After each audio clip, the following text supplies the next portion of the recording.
Kotambi highway ઉપર ઊભેલી truck પાછળ એક લક્ઝરી બસ ધડાકાભેર ઘૂસી જતા 5 મુસાફરોના ઘટના સ્થળ પર જ કરુણ મોત થયા છે, જ્યારે અન્ય ઇજાગ્રસ્ત મુસાફરોને સારવાર અર્થે હોસ્પિટલમાં ખસેડવામાં આવ્યા છે.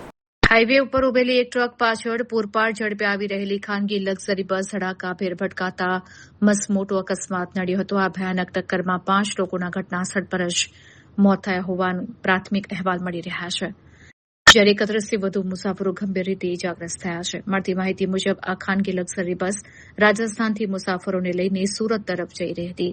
તે દરમિયાન કોટંબી પાસે હાઈવેના કિનારે ઊભેલી એક ટ્રક પાછળ બસના ચાલકે કાબુ ગુમાવતા બસ ધડાકાભેર તેની અંદર ઘૂસી ગઈ હતી.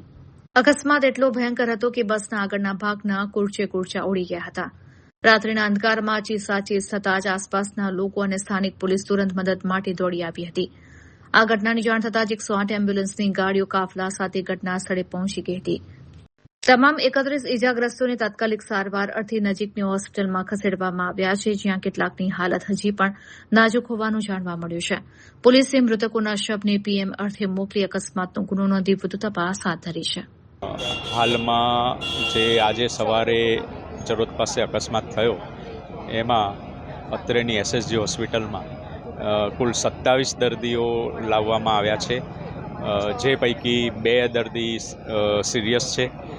આ દર્દીઓની પૂરતી સારવાર થાય, યોગ્ય સારવાર થાય, ઝડપી સારવાર થાય એ માટે અમારી તમામ ટીમો કામે લાગી ગઈ છે. સિરિયસ દર્દીઓને પણ આઈસીયુમાં શિફ્ટ કરી એમની સઘન સારવાર ચાલી રહી છે.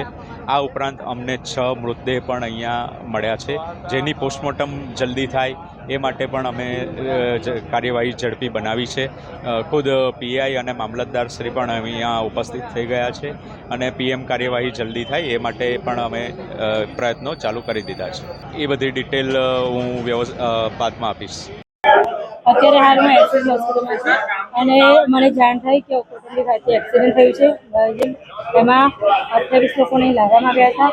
એમાં 6 મૃત્યુ પામેલા હતા અને અહીંયા પછી મૃત્યુ પામ્યું છે. એટલે અત્યારે જે ઇફિશિયન્ટ છે એ લોકોનો ઈલાજ ચાલી રહ્યો છે અને સારો ડૉક્ટરોની મેં વાત કરી છે, સારો એવો લોકોનો ઈલાજ થઈ રહ્યો છે અને ટૂંક સમયમાં એ લોકોને ટ્રીટમેન્ટ જે સારી મળી રહી છે, તો ટૂંક સમય લોકો સારા થઈ જશે. આપણે પ્રશાસનને કોઈ સૂચન કરી છે? પ્રશાસનને શું કીધું છે આ લોકોને તાત્કાલિક સારવાર મળી રહે માટે? ડૉક્ટરે જાણ કરી છે એટલે ત્યાં સારું એવું ઈલાજ થઈ રહ્યો છે, ટ્રીટમેન્ટ સારું એવું મળ્યું છે અને એ લોકોનું કેવું છે કે સારું વહેલા એ લોકોનું સારો એવો ઈલાજ થઈ રહ્યો છે, એટલે વહેલા એ લોકો ટ્રીટમેન્ટથી એ લોકો જલ્દી સારા થઈ જશે.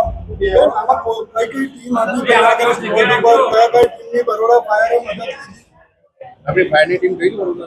એકચ્યુઅલી મને જ્યારે સવારમાં જ્યાં હું ઉતારમાં અહીંયા આવીશું કે કોઈ માહિતી મેળવી નથી. એકચ્યુઅલી એક્ઝેક્ટ એક્સિડન્ટનું તો મને પણ ખબર નથી. 30 પેશન્ટ છે ને અહીંયા 30. અમારા ઓન ડ્યુટી એમએલઓ ગ્રુપમાં જાણ કરી હતી કે માસ કેઝ્યુઅલ્ટી આવી છે. એક્ઝેક્ટ હિસ્ટ્રી મારે બી જોવી પડશે શું થયું છે. અમારે ત્યાં 28 પેશન્ટ આવ્યા છે, એમાંથી 6 ડેડ બોડી લાવ્યા હતા અને એક અહીંયા આવીને એક્સપાયર થયું છે. બધા અંદર ટ્રીટમેન્ટ છે, એક ક્રિટિકલ છે અને આઈસીયુમાં શિફ્ટ કરીએ છીએ.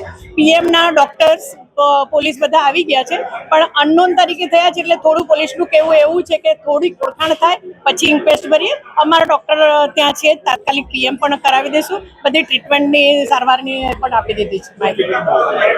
મોત 6 બોડી લાવ્યા હતા અને એક અહીંયા આવીને એક્સપાયર થયું. એટલું જ એના કહેવા પ્રમાણે રાજસ્થાનના કદાચ મજૂરો જઈ રહ્યા છે, એટલે એ પણ એકબીજાનું નામ પણ ખબર નથી, એટલે એ રિલેટિવની બી ઓળખાણ પોલીસ કરે છે. એટલે અજાણ્યા તરીકે હમણાં તો નોંધ્યું છે અને મામલતદાર સાહેબના પીએસઆઈ સાહેબના કહેવા પ્રમાણે 5 જણની ઓળખ વિધિ થઈ ગઈ છે. એટલે અમારા પીએમ ડૉક્ટરો છે જ, એ પીએમ શરૂઆત કરી દે છે. વહેલી સવારે ટેલિફોનિક જાણ થતાં એસએસજી હોસ્પિટલ ખાતે આવવાનું થયું છે. એક રાજસ્થાનથી સુરત તરફ જતી પ્રાઇવેટ લક્ઝરી બસ કે જે સ્લીપર કોચ હતી, આ લક્ઝરી વહેલી સવારે કોટંબી સ્ટેડિયમની બહાર એક ટ્રકમાં ધડાકાભેર ઘૂસી ગઈ હતી. ખૂબ ગંભીર પ્રકારનો અકસ્માત છે. અકસ્માતની જાણ થતાં તુરંત જ પોલીસની ટીમ અને આરોગ્યની ટીમ એક્શનમાં આવી હતી. જે દર્દીઓને જે મુસાફરોને સામાન્ય ઈજા થઈ છે તેઓને સ્થળ પર જ પ્રાથમિક સારવાર આપવામાં આવી છે. જે દર્દીઓને ઘાયલ થયા હોય અથવા ગંભીર પ્રકારે ઘાયલ થયા હોય તેમને તાત્કાલિક રીતે એસએસજી હોસ્પિટલના ઇમરજન્સી ટ્રોમા વિભાગમાં લાવવામાં આવ્યા છે. પૂરતી માત્રામાં ડોક્ટર અને સપોર્ટિંગ સ્ટાફ સાથે એ લોકોની ખૂબ ચોકસાઈપૂર્વકની સારવાર ચાલી રહી છે. આ દર્દીઓ પૈકીના એક દર્દી જે ગંભીર રીતે ઘાયલ હતા એમને હાલમાં જ આઈસીયુમાં શિફ્ટ કરવામાં આવ્યા છે. 6 મૃતકો હાલના તબક્કે નોંધાયા છે, જેમને પોસ્ટમોર્ટમ વિભાગમાં જરૂરી કાર્યવાહી આગળ વધારીને વહેલી તકે તેમના પરિવારજનોને મૃતદેહ કઈ રીતે સોંપી શકાય તે પ્રકારની ચોકસાઈપૂર્વકની સૂચના મારા દ્વારા સુપ્રિન્ટેન્ડન્ટશ્રીને અપાઈ છે. એ સિવાય આ ઘટનાના સંદર્ભમાં હોસ્પિટલમાં સ્ટાફની તો સંપૂર્ણ ઉપલબ્ધતા તો છે જ, પરંતુ સાથે સાથે જરૂરી માત્રામાં દવાનો જથ્થો ઉપલબ્ધ છે કે કેમ, જરૂરી માત્રામાં બ્લડ બેંકમાં બ્લડ ઉપલબ્ધ છે કે કેમ, સર્જિકલના સાધનો પૂરતી માત્રામાં છે કે કેમ, આ તમામ પ્રકારની ચોકસાઈ કરીને સંતોષપૂર્વકની વિગતો ધ્યાને આવી છે. હાલમાં પરિસ્થિતિ નિયંત્રણ હેઠળ છે. એક દર્દીઓના સગાઓને સિંગલ પોઈન્ટ માહિતી મળી રહે એ માટેનું હેલ્પ ડેસ્ક ઊભી કરવાની પણ વાત થઈ છે, જેથી તેઓ અહીં કંઈ ભટકવું ન પડે. એ સિવાય જે મુસાફરોનો સામાન હતો એ સામાનની પણ યોગ્ય પદ્ધતિથી પોલીસ દ્વારા કસ્ટડી લેવાઈ છે. કુલ મળીને ઘટના ખૂબ દુઃખદ છે, પરંતુ સ્થિતિ કંટ્રોલમાં છે.